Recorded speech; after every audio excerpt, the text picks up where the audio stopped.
Hello students, now we are going to see about nomenclature of phenols. So phenol is the simplest hydroxy derivative of benzene. Okay, the simplest hydroxy derivative of benzene is nothing but phenol, right? And இதுக்கு பேர் என்னன்னு சொல்லுங்க.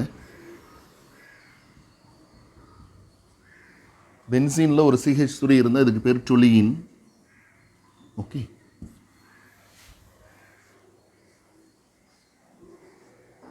And this one OH and CH3, OH and CH3 adjacent position la irukku. So that OH ku the ortho position, so the orthocresol அப்படினு சொல்லலாம். Orthocresol, இதெல்லாம் common name. OH meta position la CH3 இருக்கிறதுனால metacresol, metacresol. Okay, here OH para position la CH3 இருக்கு. இதுக்கு பேர் என்ன sir அப்படின்னா paracresol. So orthocresol, metacresol, paracresol. So OH1 here carbon 2, அப்போ 2-methyl phenol அப்படின்னு சொல்லலாம். இது 2-methyl phenol IUPAC name, carbon 1 2 3. So 3-methyl phenol அப்படின்னு சொல்லலாம்.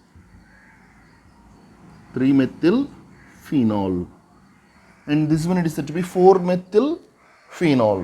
1 2 3 4, 4-methyl phenol அப்படின்னு சொல்லலாம். ஸோ நெக்ஸ்ட் பென்சீனில் 2 OH இருக்கு. ஸோ டைஹைட்ரிக் ஆல்கஹால் தான். பென்சீனில் 2 OH குரூப் இருந்தது அப்படின்னா இதை கேட்டிகால் அப்படின்னு சொல்லலாம். Catechol, it is benzene 1,2 diol, first carbon second carbon, benzene 1,2 diol அப்படின்னு சொல்லலாம். அண்ட் திஸ் ஒன் ஒரு OHக்கும் இன்னொரு OH வந்து மெட்டா பொசிஷனில் இருக்குது அப்படின்னா இது ரெசார்சினால் அப்படின்னு சொல்லலாம். Resorcinol. So 1 2 3 benzene 1,3 diol, benzene 1,3 diol. Catechol resorcinol அப்படின்றது common name, and benzene 1 2 diol 1 3 diol அப்படின்றது IUPAC name, IUPAC name. Okay, right. Next OH and this one, it is to be quinol. Okay, benzoquinol. So benzene 1,4 diol, benzene 1,4 diol. Okay, நம்ம next preparation of phenols பார்க்கலாம். because ethers உடைய nomenclature ether topic வரும்பொழுது நம்ம discuss பண்ணலாம். So students, now we are going to say about preparations of phenol. So phenol is prepared from haloarenes. Haloarenes example chlorobenzene, bromobenzene, அந்த மாதிரி ஒரு சப்ஸ்டன்ஸ்ல இருந்து காஸ்டிக் சோடா ஆட் பண்ணி ப்ரிப்பேர் பண்ணியிருக்காங்க in high temperature and pressure, அதான் condition. Okay, so for example chlorobenzene நம்ம எடுத்துக்கலாம். Chlorobenzene, so caustic soda it is nothing but sodium hydroxide. So என்ன சார் ஆகும் அப்படின்னா at 623 Kelvin, at 623 Kelvin and 300 atmospheric pressure, at 623 Kelvin 300 atmospheric pressureல என்ன sir ஆகுது அப்படின்னா sodium ஃபீனாக்சைடாக convert ஆகுது. Sodium phenoxide O- Na+. So chlorobenzene it is converted into sodium phenoxide. So இதில் என்ன sir ஆகுது அப்படின்னா HCl ஆட் பண்ணியிருக்காங்க. HCl ஆட் பண்ணும்பொழுது என்ன சார் ஆகும் அப்படின்னா NaCl வெளியில் போயிடும், NaCl ரிமூவ் ஆகிடும். So you will get phenol, OH plus NaCl. So phenol தான் நமக்கு இதில் ப்ராடக்ட். ஓகே, நம்ம நெக்ஸ்ட் ரியாக்ஷன் மூவ் பண்ணலாம். From phenol it is prepared from aniline. aniline என்ன சார் ஃபார்முலா அப்படின்னு பார்த்தீங்கன்னா பென்சீன் ரிங்கில் ஒரு NH2 குரூப் இருக்கும். பென்சீன் ரிங்கில் ஒரு NH2 குரூப் இருந்ததுன்னா அதுதான் அனிலின், அமினோபென்சின் அப்படின்னு சொல்லலாம். ஓகே, இதில் நைட்ரஸ் ஆசிட் ஆட் பண்ணியிருக்காங்க. Nitrous acid HNO2, nitrous acid, and HCl. Okay, so HNO2.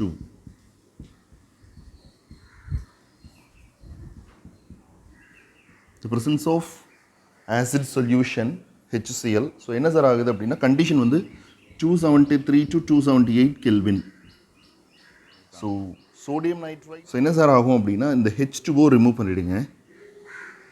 H2O இங்கே இந்த HCl கூட இந்த OH இந்த H ரிமூவ் பண்ணிடுங்க. ஸோ என்ன சார் உங்களுக்கு ஃபார்ம் ஆகும் அப்படின்னு பார்த்தீங்கன்னா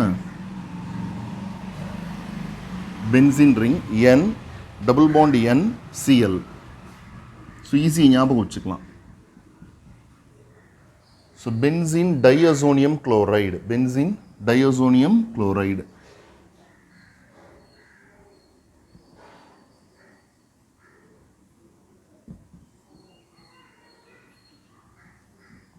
ஓகே, ஸோ இதில் நம்ம வாட்டர் ஆட் பண்ண போகிறோம் அடுத்த ஸ்டெப்பில். நெக்ஸ்ட் ஸ்டெப்பில் என்ன ஆட் பண்ணுறோம்?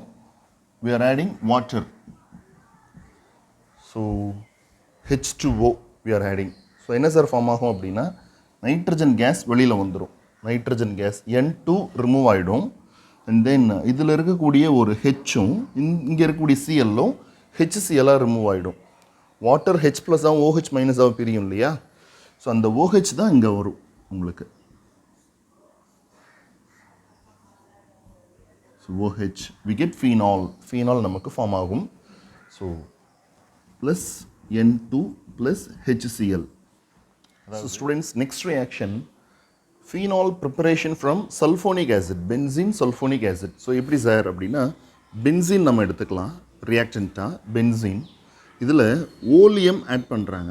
ஓலியம் it is nothing but concentrated sulfuric acid.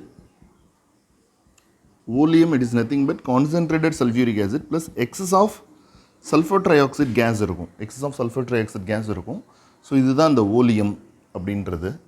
So excess of sulfur trioxide present ஆகிருக்கும் along with concentrated sulfuric acid. So இதை மிக்ஸ் பண்ணும் பொழுது பென்சீனில் என்ன சார் ஆகும் அப்படின்னா பென்சீன் சல்ஃபோனிக் ஆசிட் நமக்கு கிடைக்கும். Benzene sulphonic acid. பென்சீன் ரிங்கில் SO3H இருக்கும். ஸோ அதுதான் பென்சீன் சல்ஃபோனிக் ஆசிட். இதில் நீங்கள் NaOH ஆட் பண்ணணும். NaOH ஆட் பண்ணி ஹீட் பண்ணும்பொழுது என்ன சார் ஆகும் அப்படின்னா சோடியம் ஃபீனாக்சைடு உங்களுக்கு கிடைக்கும்.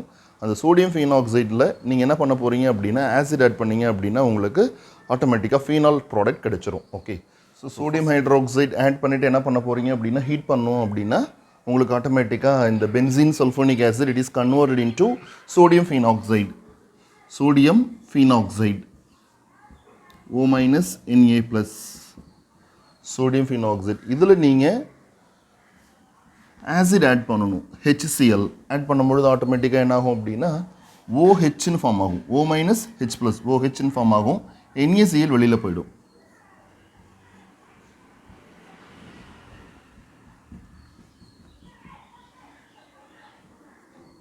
சோடியம் குளோரைட் ரிமூவ் ஆகும். ஓகே, இதுதான் இந்த ப்ரிப்ரேஷன். நம்ம நெக்ஸ்ட்டு ஃப்ரம் கியூமின் அதாவது ஐசோப்ரோபைல் பென்சீன்லேருந்து எப்படி சார் ஃபீனாலை ப்ரிப்பேர் பண்ணலாம் அப்படின்றத பார்க்கலாம். Okay students, how phenol is prepared from benzene அப்படின்றதான் பார்க்க போகிறோம். ஸோ பென்சீனில் ப்ரொப்பிலின் ஆட் பண்ணும் பொழுது we get isopropyl benzene, that is nothing but cumene. Okay, so step 1,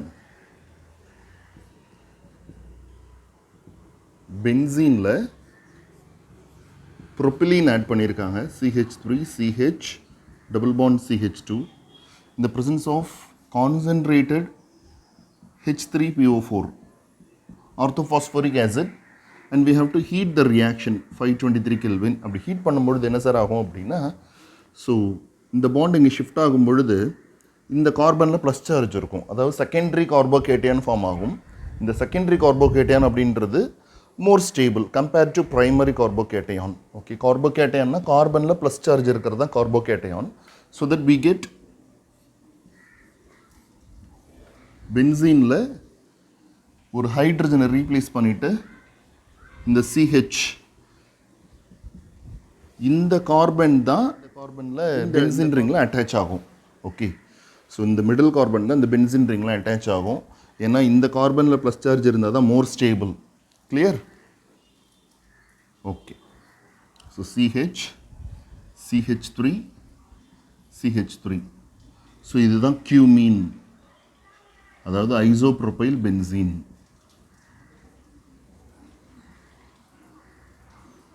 isopropyl benzene. So step 2 என்ன சார் அப்படின்னு பார்த்தீங்கன்னா, இந்த ஐசோப்ரோபைல் பென்சீன் எடுத்துக்கிட்டு நம்ம ஆக்சிடேஷன் ரியாக்ஷனில் இன்வால்வ் பண்ண போகிறோம். Okay.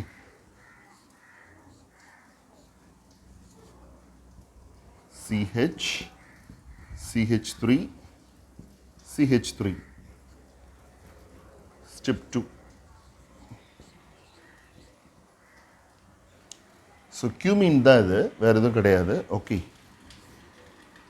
Addition of oxygen, oxidation reaction தான். ஸோ என்ன சார் ஆகும் அப்படின்னா, பென்சீன் CH3, CH3.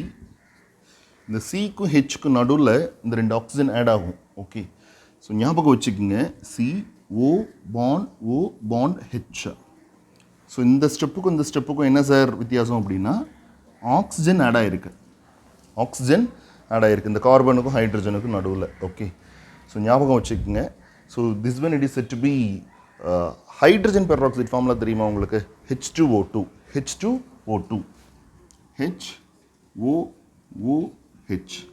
ஸோ இதுதான் ஹைட்ரஜன் பெராக்சைடு. பெராக்சைடு அப்படின்னாலே ஆக்சிஜனுக்கும் பாண்ட் இருந்ததுன்னா அது பெராக்சைடு. ஓகே. அதே மாதிரி இங்கே cumene hydro peroxide.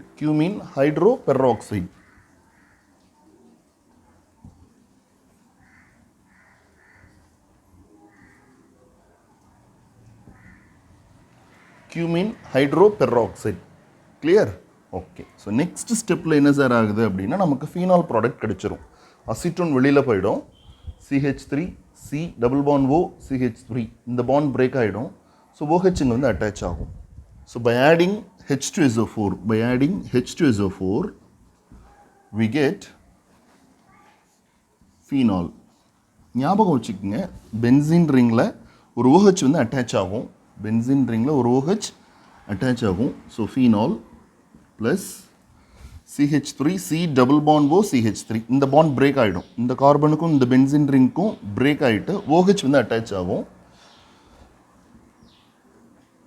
CH3, C double bond O, CH3. So this one it is said to be acetone. So உங்கள் டெக்ஸ்ட் ஒவ்வொரு ரியாக்ஷனுக்கும் மெக்கானிசம் இருக்குது, ஒவ்வொரு ஸ்டெப்புக்கும் மெக்கானிசம் உண்டு. ஸோ ஒவ்வொரு ரியாக்ஷன்ஸ்க்கும் நம்ம மெக்கானிசம் படித்தோம் அப்படின்னா it takes long time. So அதனால தான் உங்கள் டெக்ஸ்ட் புக்கில் இருக்கக்கூடிய ரியாக்ஷன்ஸை எக்ஸ்பிளைன் பண்ணுறேன். ஈஸியாக ஞாபகம் வச்சுக்கலாம். இது ஒன்றும் பெரிய டஃப்பான ஒரு விஷயம்லாம் கிடையாது. we can easily understand, right? Okay. So இதுதான் ஃபீனால். ஸோ ரொம்ப இம்பார்ட்டண்ட் ரியாக்ஷன். கமர்ஷியலாக இப்படி தான் ப்ரிப்பேர் பண்ணுறாங்க ஃபீனாலை. Okay. So most important reaction உங்கள் எக்ஸாமில் கண்டிப்பாக கேட்பாங்க. நீங்கள் ஒரு தடவை ப்ராக்டிஸ் பண்ணி பாருங்கள். ரைட்? தேங்க்யூ. ஃபீனாலோடைய ப்ரிப்பரேஷன் ஓவர்.